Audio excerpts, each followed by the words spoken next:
No fundo, eu sempre pensei que, pô, como o mercado pode ser eficiente se existe assimetria de informação nele? Porque, beleza, ele precifica em coisas que são públicas, mas o quanto cada investidor conhece sobre o fundamento, etc., não necessariamente faz sentido extrapolar que é eficiente, mas não precisa Sim. disso como premissa, então. Tem um outro experimento muito bom que retrata isso, que é o seguinte: eles pegam um pote cheio de jujuba e pergunta: Leta, quantas jujubas você acha que tem aqui? Alexa, quantas jujubas você acha que tem aqui? E aí vão chamando um monte de gente, e aí tem chutes de todos os tipos. Quando você faz a média desses chutes, você chega num valor muito próximo do valor que tem ali. Não, isso é maravilhoso. Eu já vi Né? a sabedoria das multidões. Parece bruxaria. É exatamente isso. Então, não que você não tenha assimetria, mas é basicamente isso que a hipótese postula. Bom, você é um investidor de ações predominantemente. Sim. Pelo menos de Aham. formação, etc. Muitas pessoas que fazem valuation de ações usam o fluxo de caixa descontado. Uhum. Daí, alguma parcela dessas pessoas acha que é impossível fazer um valuation do Bitcoin, porque o Bitcoin não tem um fluxo de caixa. Como você solucionou essa questão? Como você pensa num valuation para o Bitcoin? Porque assim, você deve ter Aham. sofrido esse tipo de comentário ao longo da sua vida com todo mundo que você comentou que você investia no Bitcoin, Uhum. quando você também é investidor de bolsa e a galera que Uhum. investe em bolsa tem esse preconceito com o Bitcoin. Aí a gente vai descer muito na toca do coelho, mas o que eu acredito? Primeiro, até na parte de ações, eu não me importo tanto com valuation, porque boa parte. Por que o mercado ele é muito curtoprazista nesse sentido? Porque a maioria dos investidores de ações, o que eles querem? Eles querem tentar comprar uma ação de uma empresa que está mais barata do que ela supostamente vale e vender quando ela ficar mais cara do que supostamente vale. Só que, de novo, voltando para a hipótese dos mercados eficientes, o que a gente vê? Que na prática, o mercado incorpora as informações muito rápido ao ponto de que o preço está sempre muito próximo do preço justo. Então, eu, como investidor, eu não me importo tanto com isso e eu me importo mais em ter uma carteira de investimentos diversificada em boas empresas e carregar elas para o longo prazo, porque no longo prazo você ganha com o crescimento do lucro da empresa, a empresa gera mais caixa, distribui mais dividendos e vai aumentando as suas operações. Então, quando eu comprei, por exemplo, as ações da Tesla lá em 2019, a empresa não gerava caixa. Ela começou a gerar um pouco de caixa, mas ela ainda dava um leve prejuízo. Hoje ela gera 12 bi de caixa por ano. Então ela vale muito mais hoje. Eu hoje dar o exemplo da padaria.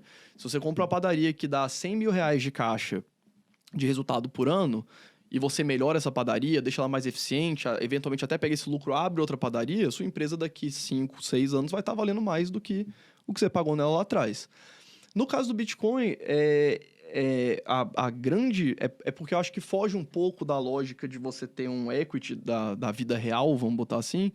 Porque a grande vantagem do Bitcoin é exatamente ele não gerar mais Bitcoins.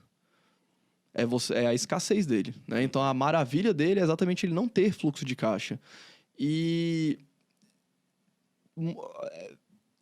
o ser humano ele dá valor para coisas que a gente às vezes não entende por quê, né? Da natureza do ser humano. Então, ouro, prata, por exemplo, é uma outra. Tem até essa guerra, né, entre os maximalistas de Bitcoin e os gold bugs, né? Acho Mas que já assim. virou um massacre, né? Não deixa de ser É... uma Mas assim, obra de arte, por exemplo, colecionáveis. Então, o ser humano ele dá valor para coisas que muitas vezes não simplesmente pelo fato delas existirem ou simplesmente pelo fato delas serem replicáveis. E o Bitcoin basicamente é uma moeda que tem as características que a gente conhece de descentralização, de propriedade, né? Então, eu até fiz um post no X um dia desse que deu uma viralizada, que foi falando sobre isso. Foi o Bitcoin, ou a gente redefine o que é propriedade, o nome propriedade, ou a gente, para dizer, o Bitcoin é propriedade, o resto é semi-propriedade, ou a gente chama tudo isso aqui de propriedade e dá um outro nome para o Bitcoin, porque ele é o único ativo que é inconfiscável. Sim. Então, qual que é o valor disso? É um valor subjetivo, porque algumas pessoas, por natureza, vão dar mais valor por ter um ativo inconfiscável, intributável, que você consegue movimentar livremente entre quem você quiser, na hora que você quiser, por um valor muito baixo. Né? Quanto maior o valor que você transaciona, proporcionalmente mais barato é você transacionar, né, on-chain. Então, o valor do Bitcoin está em você ter uma propriedade inconfiscável e que tem propriedades muito boas de dinheiro. E aí cada pessoa vai dar um valor diferente para isso. Eu acho que é isso que tem, existe essa guerra, até o pessoal usa muito o termo de não tem lastro, né? Mas a vantagem do Bitcoin é exatamente não ter um lastro físico. Ele tem um lastro computacional, tem o hash rate da rede, que quanto maior e mais descentralizado, mais valor tem para proteger essa propriedade que está garantida ali no registro. Então, eu vejo o valor do Bitcoin dessa forma. E eu sei que o pessoal, Michael Saylor, a galera gosta de fazer umas contas de tipo, se o Bitcoin chegar ao valor de tais ativos e não sei o que, ele deve chegar num valor de tanto lá na frente, tem Power Law, o pessoal faz várias extrapolações de para quanto que vai. Mas eu gosto de abstrair um pouco isso, sabe? Eu acho que independente, aquilo que a gente falou no começo, independente de quanto que está custando ou quanto que está valendo, o valor dele está em você ter uma propriedade inconfiscável e vai ter uma volatilidade absurda, né? Outro ponto que eu acho interessante também é que o valor do Bitcoin está na confiança que as pessoas dão para aquilo dali. E a confiança, ela é volátil também, se você for parar para pensar. Porque existe a galera mais raiz que se o Bitcoin for para $1, vai continuar comprando e vai ter 100% de Bitcoin e é isso. E aí eu queria até saber a sua opinião sobre isso, porque conforme a gente vai tendo volatilidade, essa volatilidade ela vai cuspindo pessoas para fora também. A pessoa que entrou sem saber direito o que era e teve uma volatilidade, o cara botou uma grana, de repente tem uma volatilidade, ele pega e sai, não confia mais.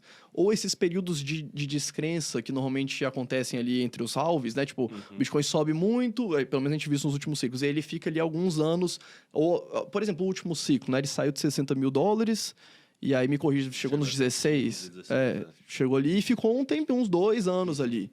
Esse período é um período de descrença, né? De uma forma geral. Talvez até seja essa descrença que deixa o preço lá embaixo e depois volta.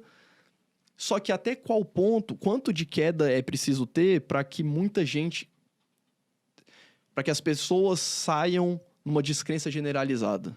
Porque uma coisa é, a galera mais das antigas, a minha opinião é a seguinte, o pessoal das antigas já viu o Bitcoin cair muito, né? Os primeiros ciclos caía, sei lá, 95%, 90%. Conforme os ciclos vão passando, as quedas tendem a serem menores, né? Só que se a gente entra numa espiral de baixa por algum motivo, até quando as pessoas não vão perder de uma forma generalizada a descrença no ativo, né? Quanto que precisaria cair? É uma pergunta que eu não tenho uma resposta objetiva, né? Mas, assim, eu sempre lembro da conversa do Paul Tudor Jones com o Druckenmiller, falando justamente desse ciclo de 2017, falando... Cara, o Bitcoin caiu dos $20 mil para, não lembro, de 2 mil e pouco, $3 mil. E mesmo assim, mais de 80% das pessoas não venderam. E assim, beleza, a cada ciclo vai ter uma diluição desse número, porque vão entrar pessoas novas, o preço médio vai estar mais alto. O mesmo cara que saiu lá embaixo vai voltar. Vai voltar arrependido, vai ter estudado mais. Então, assim, eu não sei te dizer um número que eu acho que vai entrar nessa espiral, porque para mim, assim... É muito estranho o que eu vou falar agora, mas mesmo as quedas do Bitcoin, eu acho elas são bullish, porque, não sei, sabe aquele conceito da minoria teimosa intransigente do Taleb? Sim. O Bitcoin tem isso mais do que qualquer outro ativo. É um culto de fanáticos, é uma religião. Tudo aquilo que o pessoal apontou dele reclama, também é muito positivo nesse momento. Porque qualquer queda significa que você, qualquer pessoa que está em casa e faz o DCA todo mês, essa pessoa não importa se o preço está $100 mil ou $50 mil. A $50 mil, o aporte dela vai comprar o dobro. Então, o que a gente observa dentro do ecossistema é que todo momento de queda está tendo uma transferência de bitcoins das mãos fracas para as mãos fortes. E isso consolida a oferta. Ao consolidar a oferta, quando chegar a nova demanda, ela está consolidada, ela vai mais para cima porque ela está na mão de holders e não na mão de traders. Então é um processo que, não sei, se reparar, assim, todo ciclo que teve até agora, o patamar do fundo de cada ciclo é um patamar acima. Então isso é adoção. Tem todo esse momento especulativo que, sei lá, Bitcoin saiu dos $1.000 para os $20 mil, daí ele cai de novo para os $3 mil. E aí ele fica entre os 3 a 10 mil dólares, daí ele sobe de novo para 60 mil, daí ele cai. Mas ele cai para onde? Para os 20 mil, para os 15 mil. Normalmente o fundo ali é quase o topo do ciclo anterior, né? Isso, Então, tipo, vai tendo essa adoção. Então, Para mim, não é uma questão do que o preço vai fazer. Para mim, é uma questão de adoção da tecnologia. Se a tecnologia continua sendo adotada, meio que o preço é... Não vou falar que ele é indiferente, mas ele vai seguir no longo prazo.